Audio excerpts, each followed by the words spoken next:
E aí, voltando um pouco atrás, né? Como é que surgiu a ideia de fundar a Performa, né?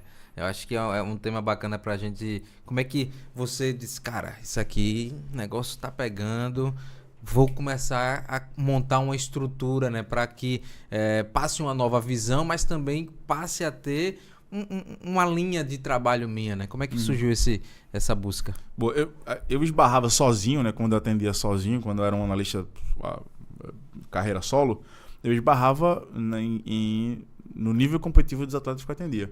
Então eu atendia muito atleta de base, atendia muito atleta de nível competitivo mais baixo, estadual, série D, série C, atletas de distrital em Portugal, atendi bastante.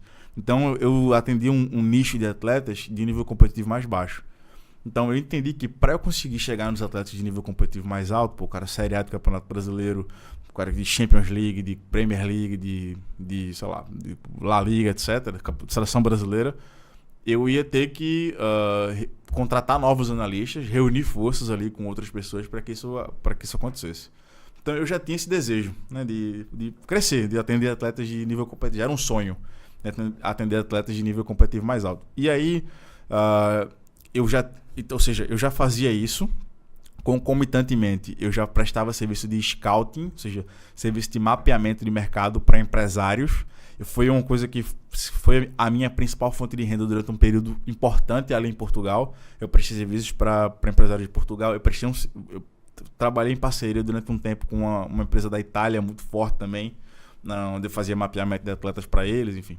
Então, teve esse momento, e eu, concomitantemente com o scouting, eu atendia os atletas em consultoria, alguns atletas em consultoria.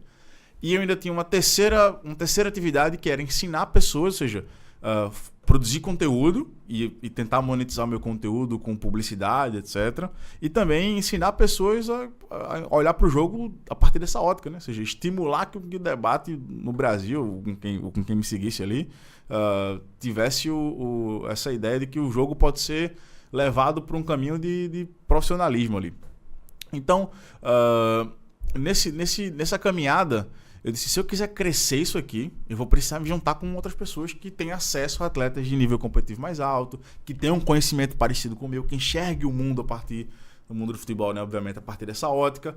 E aí, eu já conhecia, mas aí surgiu a conversa com o Eduardo Bartem. Sim. Que é comentarista da Casa TV, o proprietário da página Futebol e Tática do Instagram. Grande Eduardo. Grande Edu. E aí, eu costumo dizer assim internamente com eles que eles são meus maridos, né? A sociedade é um casamento. E aí, eu já era sócio do Vicente Caldas, o pessoal que me segue sabe quem é pra caramba. Nesses outros projetos que eu acabei de te dizer, no projeto de ensinar outras pessoas, numa escola de análise de desempenho para que a gente formasse novos analistas. Ele já era meu sócio nesse projeto. E aí, quando o Edu surgiu, eu falei com o Edu, quando a gente começou essa conversa sobre montar uma empresa de consultoria tática, né? Eu vou dizer, Edu, a gente pode montar, eu só tenho uma condição, trazer o Vicente comigo. Porque o Vicente, ele era o cara do comercial. Ele é o cara do administrativo, ele era o cara do comercial, ele era o cara dos insights. Aquilo que os patrocinantes que devem perturbar o pessoal que me segue aí, é tudo culpa dele. A estratégia dele, enfim. Então o Edu falou, pô, então vamos três. E aí eles se conheceram, né? O Vicente e o Edu se conheceram, a gente fechou a sociedade. E o Edu, ele já tinha alguma expertise nessa área de consultoria tática individual, e ele tinha o contato dos atletas de mais alto nível. A página dele no Instagram era um canal muito bom, né? De disseminação, de contato. E eu tinha a metodologia, eu sabia como é que se atendia um atleta de consultoria tática individual, eu sabia como é que uma sessão deveria ocorrer, o que é que deveria ser levado para o atleta na sessão, e o Vicente tinha um administrativo, tinha um comercial, tinha a capacidade de contratar novos analistas. Então a gente se juntou e cada um reuniu forças ali. E aí a gente, muito por conta do Edu, né, obviamente, pela página dele, a gente começou a chegar em atletas de nível muito alto. O Vicente tinha um script comercial muito bem preparado para quando a gente lidasse com esse perfil de atleta.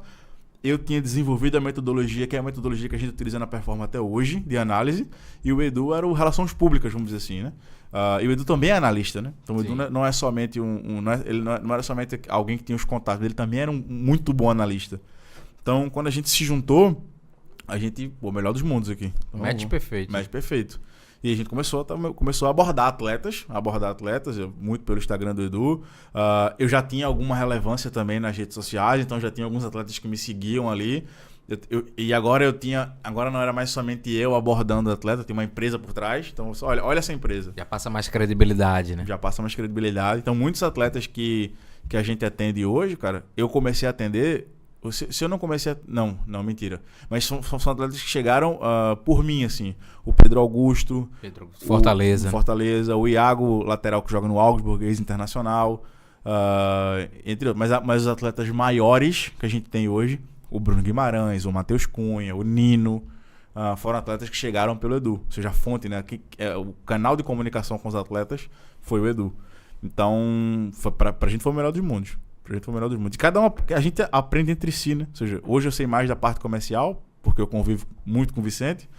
Hoje eu sei mais, e o Edu, ele tem uma habilidade, cara, de convívio que é absurdo, assim.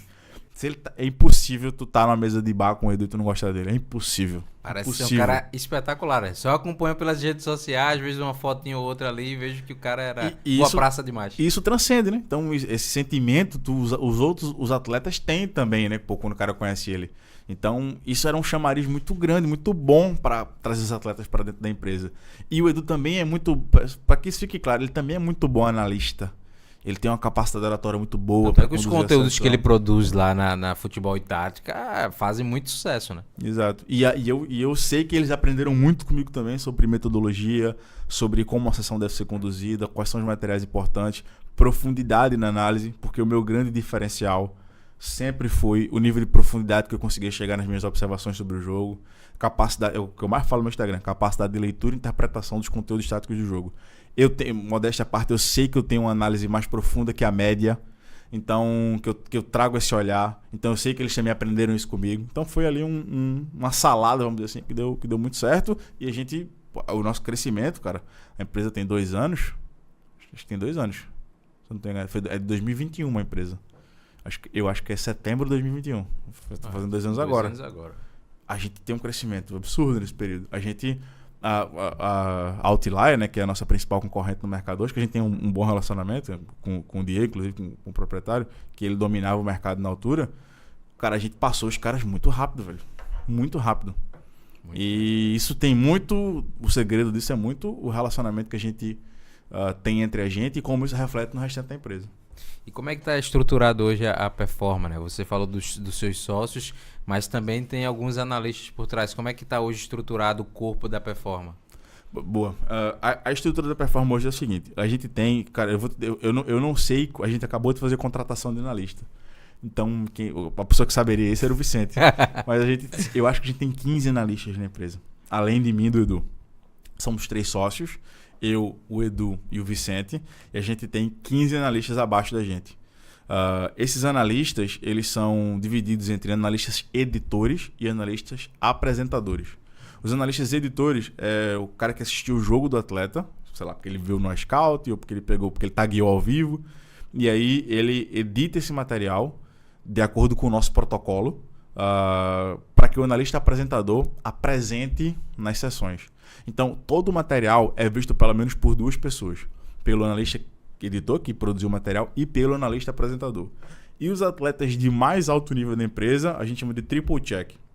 O analista editor edita, o analista apresentador vai precisar estudar o material para apresentar, e eu ainda vejo. Para os atletas principais ali, eu ainda exerço uma função de coordenação, vamos dizer assim. Os principais, você está falando do Wanderson, do André, o Wanderson do Mônaco, o André do Fluminense, o Nino do Fluminense, o Igor Júlio do Brighton, o Matheus Cunha do Wolverhampton, o Bruno Guimarães, quem mais? O Pedro Augusto, quem mais tem? Devo estar esquecendo. Eu ainda vejo ali o material de uns 10 a 12 atletas por semana. Dá uma olhada, vejo se está dentro do protocolo. Se não tiver, mando voltar, mando na lista editor, pô, isso aqui não tá legal, isso aqui tem que ser refeito. Então a gente faz esse controle ali. Então é muito difícil que chegue um material do atleta, no fim das contas, ruim pro atleta. Que seja não condizente com aquilo que foi o jogo dele. Porque 3 pessoas analisaram. Para aquilo passar, 3 pessoas têm que ter vacilado nesse processo. Se for um atleta de nível competitivo mais, se for um atleta de nível competitivo mais baixo, são 2, mas ainda assim é um bom filtro. Tem um bom filtro, né?